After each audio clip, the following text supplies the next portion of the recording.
முதன்முறையாக தமிழ்நாட்டின் மேடையில் தமிழிலும் இணைந்து சிறப்புரையாற்றியமைக்கு மனமார்ந்த நன்றியினை தெரிவித்துக் கொள்கிறோம்.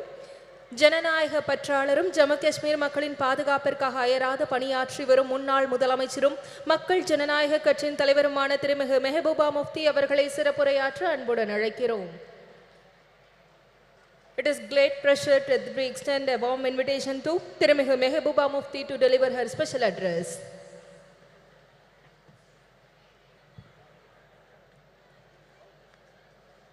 Respected Sonia Gandhi ji, Dalapati M.K. Stalin, Honorable Chief Minister of Tamilnadu,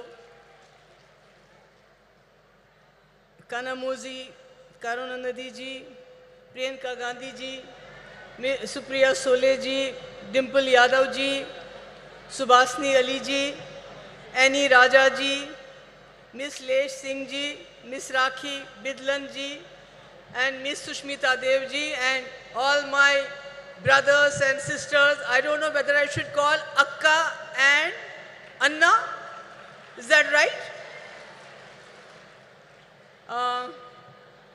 This is for the first time I am making a speech by reading a script, because since I don't know Tamil, you don't know Urdu, so I'll try to be do my best. It's an honor for me to attend the 100th birth anniversary of Kalaingar Karunanidhi ji and to speak on a subject that is incredibly close to my heart, not just because I am a woman, but because I have gone through all that a woman has to endure during the life since the time she is born. Most people assume that women from privileged backgrounds like me have it easy, but that's not the case. Every woman, regardless of her religion, social status, caste, creed and color, undergoes tremendous challenges, sometimes simply to survive, let alone thrive, and I am sure the galaxy of women here will vouch for that. Even though born with privileged backgrounds, we have to work very, very hard, Female infanticide, child abuse, discrimination at home, discrimination at workplace, dowry, deaths, rape, violence, and other atrocities keep happening to all of us. And one cannot simply state enough the huge role Karunanidhi ji played towards the emancipation and upliftment of women. His crusade in this direction started much before he entered politics. Even as a writer, blessed with a razor-sharp intellect, his scripts were ahead of his times. They strongly advocated equal rights for females and also helped in removing social stigmas and taboos associated with women by renouncing religious patriarchy. The empowerment of women was an integral and crucial part of his idea of social justice. Some of the path-breaking reforms that he introduced were free education for girl child, encourage remarriage of women, rehabilitate widows, encourage their remarriage, induct them into police force, reservation in local governance and government jobs, and also setting up self-help groups. Such was his vision and compassion that he went a step further in his efforts to bring in social security schemes for transgenders who are looked down upon in our society. I am pleased that his son and current Chief Minister, Stalin ji and Kanimuzi are carrying forward their father's legacy. Many initiatives besides the initiatives like providing free bus, monthly financial assistance to girls studying in government schools, 1,000 rupee to housewives who are heading the family. What is really remarkable is his latest decision to certify women priests, 3 women priests. This is something remarkable.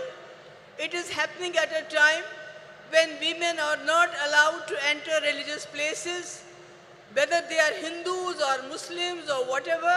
This is really admirable, and I salute for this to you.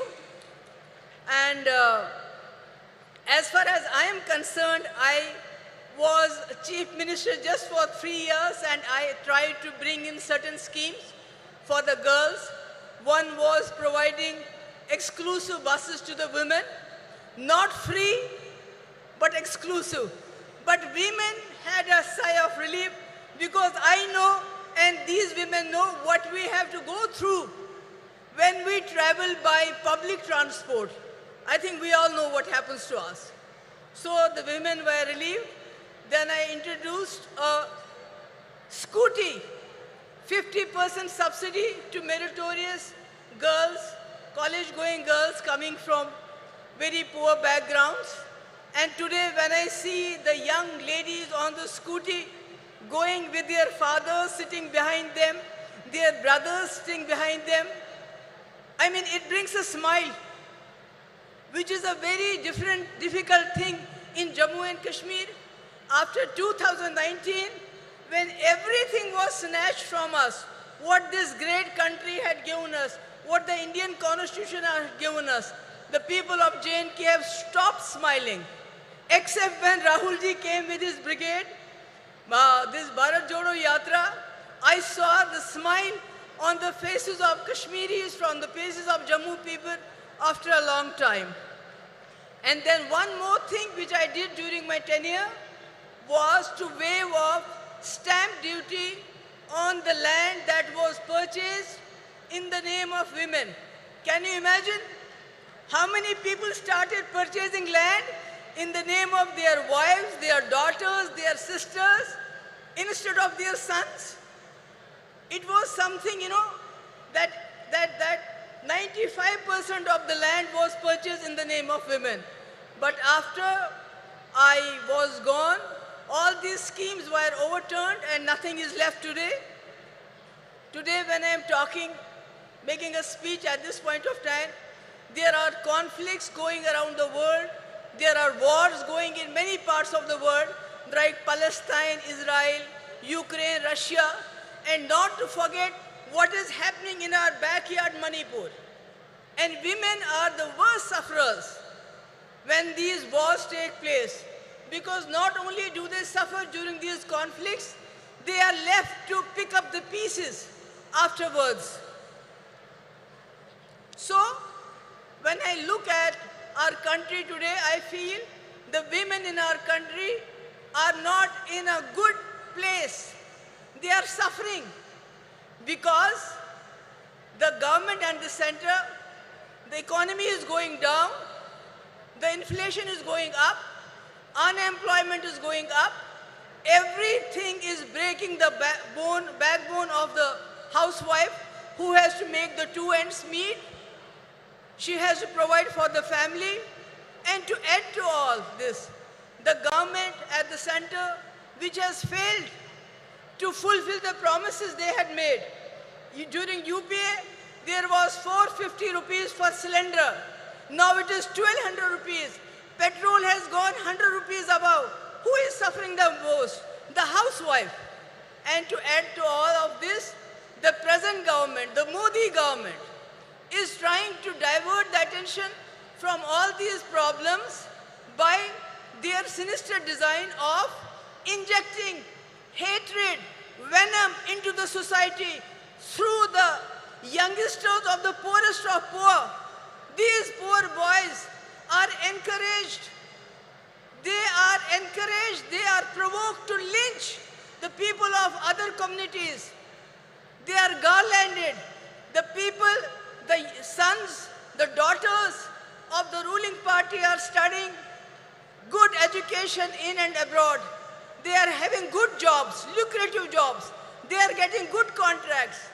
And if they don't have a job, then they go and head the sports bodies of our country. But what about the poor children? They are pushed into implementing their sinister agenda of divide between Hindus and Muslims. And this is really tearing apart our society. And again, it has a very, very drastic effect on the women folk. Because any person who commits a crime, he is a criminal. Whether he goes to jail or not, so they are criminalizing the whole society at this point of time. So, my point is that if and when, inshallah, I hope that the India alliance will come to power, and Rajiv Gandhi ji has already sown the seeds of 33% reservation in panchayats. We have a huge number of women who are ready to take their place in assemblies and parliaments, and I am hopeful once India alliance comes to power, Rajiv Gandhi's dream will come alive, it will be fulfilled, not like a joke which our Prime Minister played. He signed a check, kept it in his pocket and told the women folk, we'll cash it sometime in 2047. So, but we are not going to do that, inshallah. I am hopeful. And at the last, I would like to thank once again Stalin ji, Kani Muzi ji, who was personally invited us. And I'm so happy that Sonia ji is here to grace the occasion. And thank you so much for bearing with me. I know I have not been able to, make you understand every word I said, but thank you so much. உடனுக்குடன் செய்திகளை தெரிந்து கொள்ள Sun news bell ஐகானை click பண்ணுங்க.